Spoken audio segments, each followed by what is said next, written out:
Hello guys, good morning. So ito yung fried chicken na may breading. Ito yung KFC or Jollibee ba? Kanto fried chicken ba? Anyway, from the scratch kasi yung breading na ito. And samahan nyo akong gumawa ng fried chicken na ito. Actually, nasa Reels to. So, sa mga nakapanood, ito yon kung paano natin ginawa. Ginawa natin ng mas detailed na video. Ito na nga, simulan na natin guys. Yan yung Thai part na nabili natin sa grocery. Sabi ko nga, parang 120 pesos lang yan, 6 pieces. Tayo pa namili ng portion na gusto natin. Ang gagawin natin dyan, nilinis muna. Tinanggal yung mga dumi. Minsan kasi may mga balahibo pa yan, di ba? So, linisin maigi and then gagamit tayo ng brining solution dito. Tubig lang naman tsaka asin na may bawang para lumasa-lasa na rin ng konti habang naka-brine. Yung iba ginagamitan ng gatas. Minsan ginagamitan ko din, depende sa mood ko. So, ayan na nga yung brine natin na chicken. So, ito yung mga spices na kailangan natin.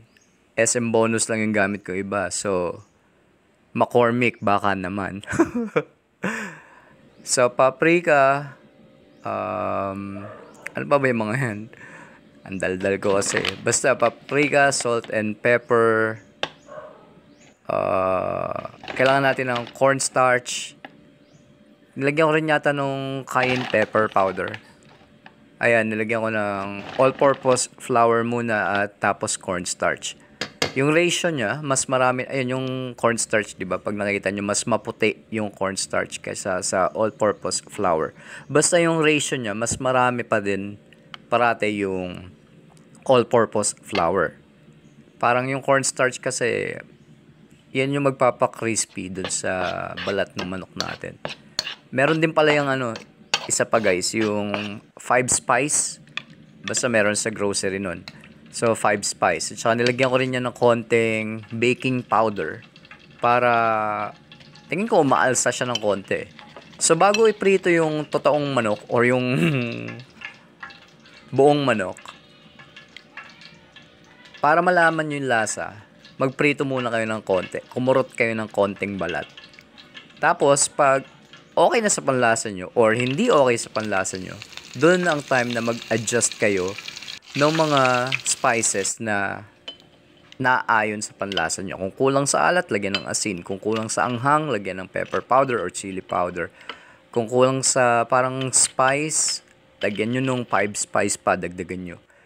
So, dinagdagan ko yan ng salt and pepper yata, tsaka konting 5 spice pa.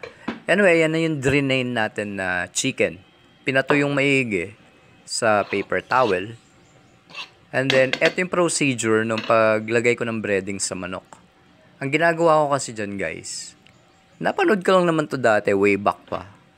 Ginagawa nila dyan, or ginagawa ko na din for the longest time now, is pati yung loob ng chicken, nilalagyan ng breading. So, iangat nyo yung balat, balatan nyo konti, pero huwag nyo tanggalin ng buo.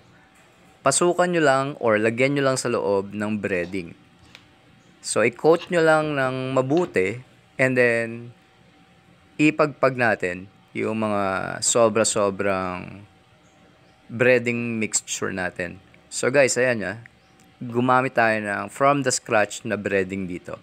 So ayan, isiksik yung mga breading hanggang sa loob ng chicken. And gawin lang natin ito sa lahat ng chicken na lulutuin natin. Kasi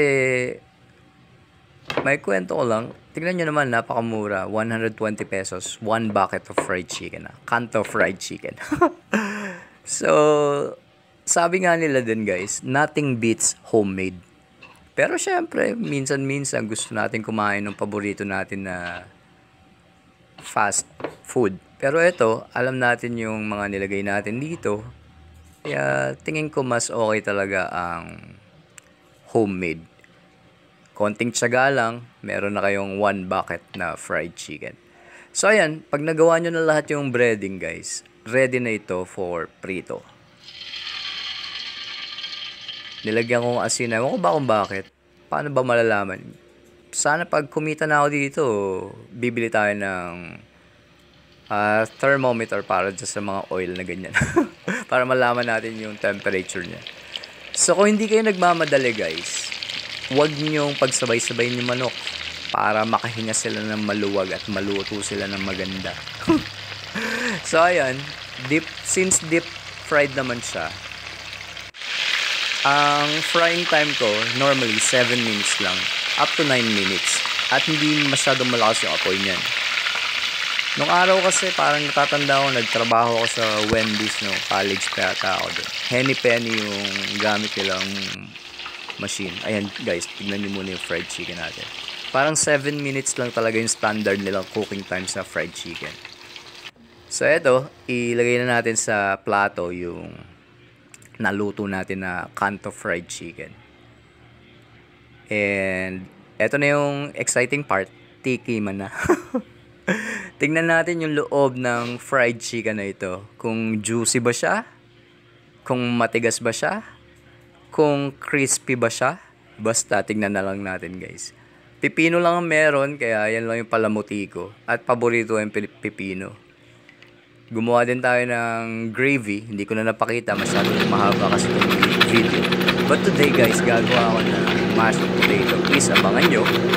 And papakita ko doon kung paano gumawa ng gravy. Kasi kailangan ng gravy yung mashed potato. So eto na.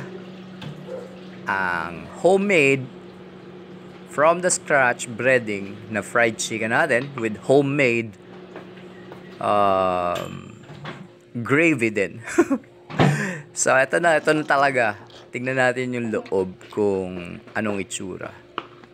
Kung juicy ba siya. Kayo nang mag-judge guys kung ano itsura. But for me at sa mga nakakain, medyo okay naman siguro. So ayan guys, homemade fried chicken, Kanto fried chicken style.